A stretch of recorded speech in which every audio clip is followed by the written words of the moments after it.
사춘기 시기가 되면 부모님이 가장 힘들어하는 것 중에 하나가 자녀가 말을 잘 안 듣고 따지기 시작한다는 것입니다. 왜 사춘기 시기가 되면 아이들이 거칠어지고 부모님들에게 대들게 되는 걸까요?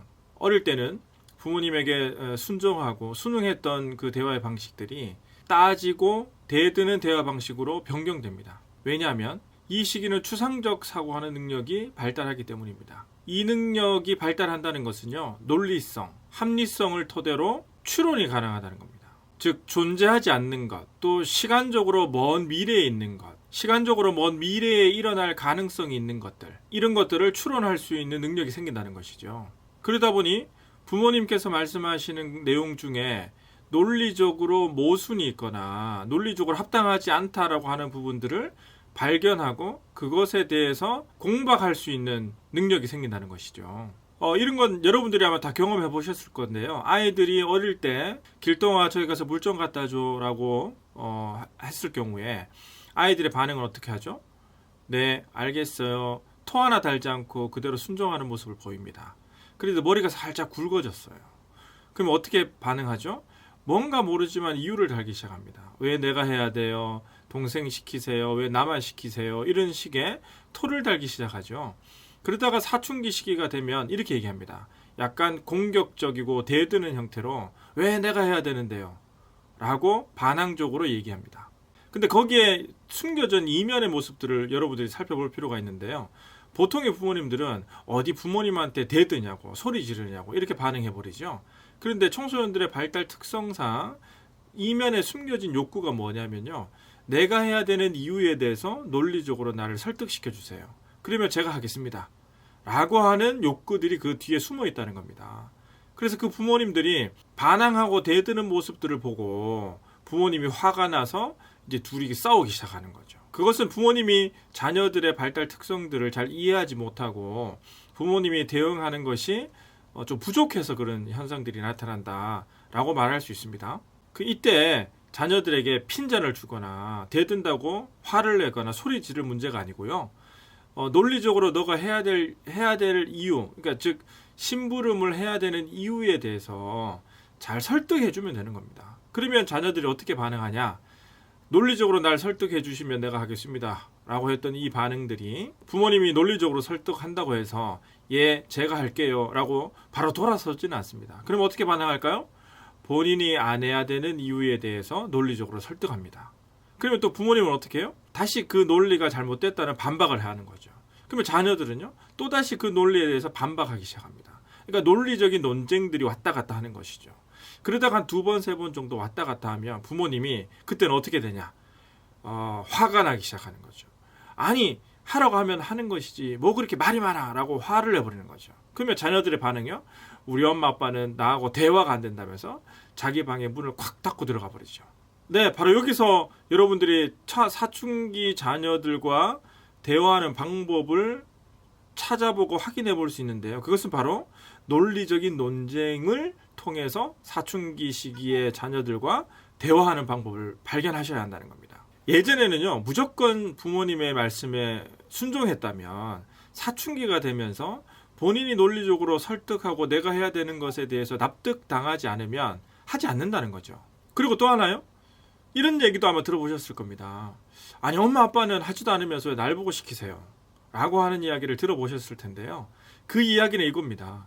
사춘기 시기가 되면서 추상적 사고 능력이 생긴다고 그랬잖아요. 이 추상적 사고의 능력들이라고 하는 것은 내 말하는 사람이 말과 행동이 일치하는지 일치하지 않는지를 판단하는 능력이 생긴다는 겁니다. 자녀가 대들고 따지는 것이 건강하게 잘 자라고 있다라고 이렇게 생각하시면 됩니다.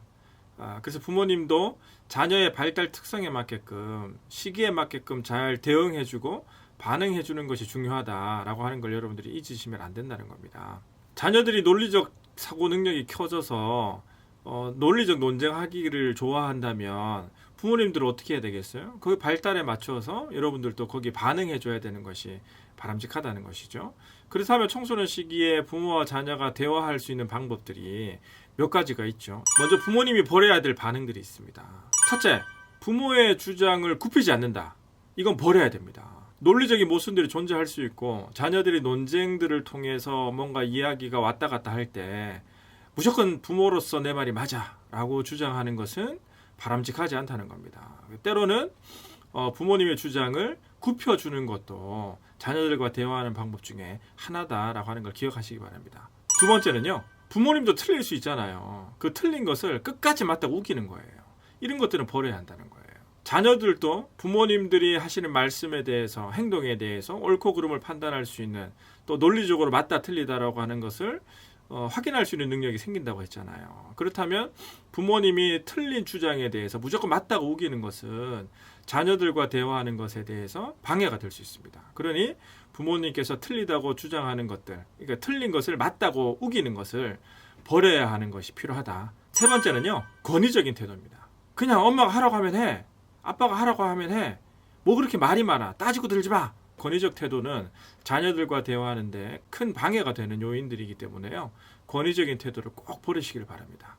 그렇다면 부모님들이 자녀와의 대화를 위해서 어떻게 반응하는 것이 가장 잘 반응하는 것인지 살펴보겠습니다. 첫 번째는요. 칭찬해 주세요. 너가 논리적으로 얘기하는 것 보니까 당당하게 자신의 의견을 얘기하는 거 보니 대단하다, 장하다 라고 칭찬해 주는 것이 필요합니다. 그래서 부모님이 그 자녀의 생각에 대해서 그래 좋은 생각이야.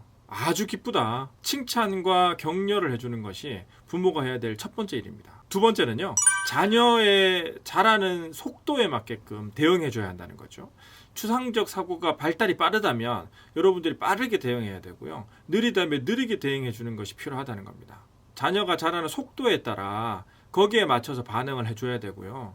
그 반응에 따라서 자녀가 해야 할 일과 해야 할 방향과 속도를 적절하게 유지시켜 주는 것이 부모님들이 해야 될 일이라는 겁니다. 세 번째는요. 자녀의 논리적인 주장에 대해서 들어보면요. 아직도 그 논리적이라는 부분들이 완성되어 있지 않고 뭔가 미숙하고 억지 주장의 내용들이 있을 수 있거든요. 그런 부분에 대해서 여러분들이 그걸 지적해주고 논리적인 완성도가 높여질 수 있도록 여러분들이 도와주는 노력이 필요하다는 겁니다. 여기서 지적한다라고 해서 너 그거 잘못됐어 이렇게 저렇게 라고 하는 것이 아니고 논리적으로 부족한 부분들을 좀 더 완성 있게 완성할 수 있도록 지적하라는 의미지 훈계하거나 면박을 주거나 라고 하는 의미는 아닙니다. 그래서 오늘 강의한 내용들을 정리하면요. 추상적 사고하는 능력이 발달하게 된다. 크게 두 가지의 특성을 보이는데 먼저 본인이 논리적으로 말하고 주장하고 추상적인 개념들을 형성시키려고 하는 특성을 보인다. 두 번째로는 말하는 사람의 말과 행동들이 일치하는지 일치하지 않는지를 판단하는 능력들이 생기기 시작한다 라고 하는 겁니다. 그렇기 때문에 여러분들이 자녀와 대화할 수 있는 방법들, 논리적으로 자녀가 해야 될 이유에 대해서 논리적으로 설득해 주십시오. 그리고 논리적으로 반박이 온다면 그걸 다시 논리적으로 반박하시고 서로 논리적인 논쟁들을 통해서 자녀가 갖고 있는 생각들, 사고의 발달들 이런 것들을 체크하시면서 내 자녀가 잘 성장하고 있구나 라고 하는 부분들을 확인해 보시면 좋겠고요. 또 하나는 여러분들이 어떤 주장을 하실 때 말과 행동이 일치하는 것들을 주장하시고 또 하나 여러분들이 부모님들이 버려야 될 것들 또 바람직한 행동들을 잘 기억하셨다가 그것을 통해서 자녀들과 대화를 많이 하시는 부모님들 되시기를 바랍니다. 감사합니다. 안녕.